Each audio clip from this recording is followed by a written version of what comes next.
こんにちは、東京ベジライフのなつきです。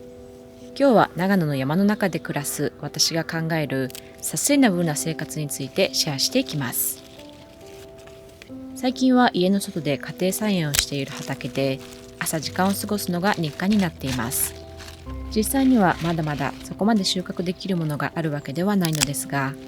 じっと風に揺られながら気持ちよさそうに太陽の光を浴びる野菜やハーブたちを見ていると本当に時を忘れてしまいます。私にとって畑はセラピー。サステナブルな生活と聞くとエコと思いがちですが、いくら環境にいいことでも大変なことやストレスに感じることはなかなか続かないものです。本当の意味でのサステナブル、持続可能な生活というのは自然からいただけるものがあること、それに感謝する気持ちと自分も何かを返したいという気持ち、そこにある循環から生まれてくるのではと思ったりします。命を育てるということは数週間、数ヶ月の話ではなく、何年、何十年単位で考えること。農薬を使い、肥料をたくさんあげれば、最初の年から野菜を大きく育てることができるかもしれません。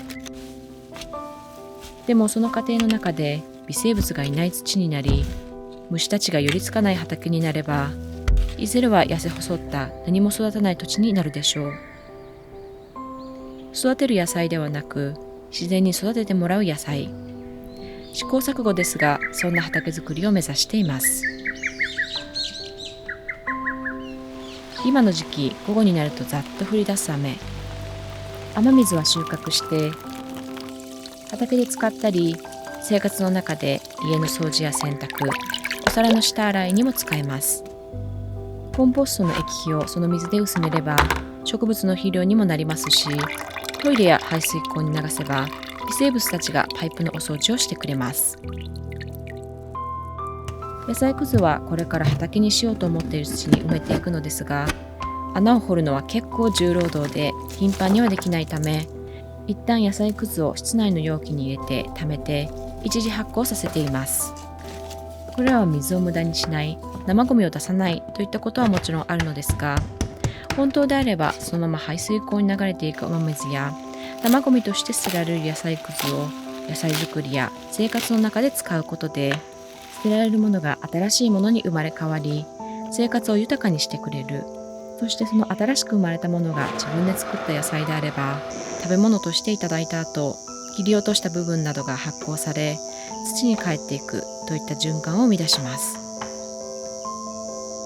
そして循環をベースとした生活の中には人という要素も必要不可欠だと思います。私の場合、育てることが好きなので畑を広げたいとは思いますが、全てを自分で育てる自給自足は目指していません。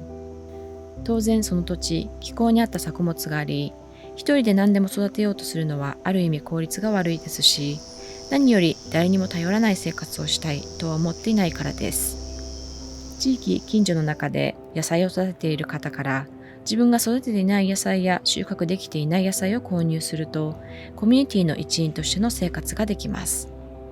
逆に自分が収穫した野菜やわらびやタラの芽など山の中で手に入らない山菜を持って行って野菜と物々交換することもできるかもしれません。食材を育てている方、作っている方と直接やり取りができると、輸送に必要なパッケージング、プラスチックも不要になります。私は発酵食品は好きで、味噌や梅干し、お酢、漬物などいろいろなものを手作りしていますが、すべての食品を自分で作ろうとは思いません。理由は単純で、例えば自分でパンを焼くよりも自家製天然酵母のパン作りにこだわってやっている地元の方のパンを食べたいと思うから。一人で頑張りすぎないこと、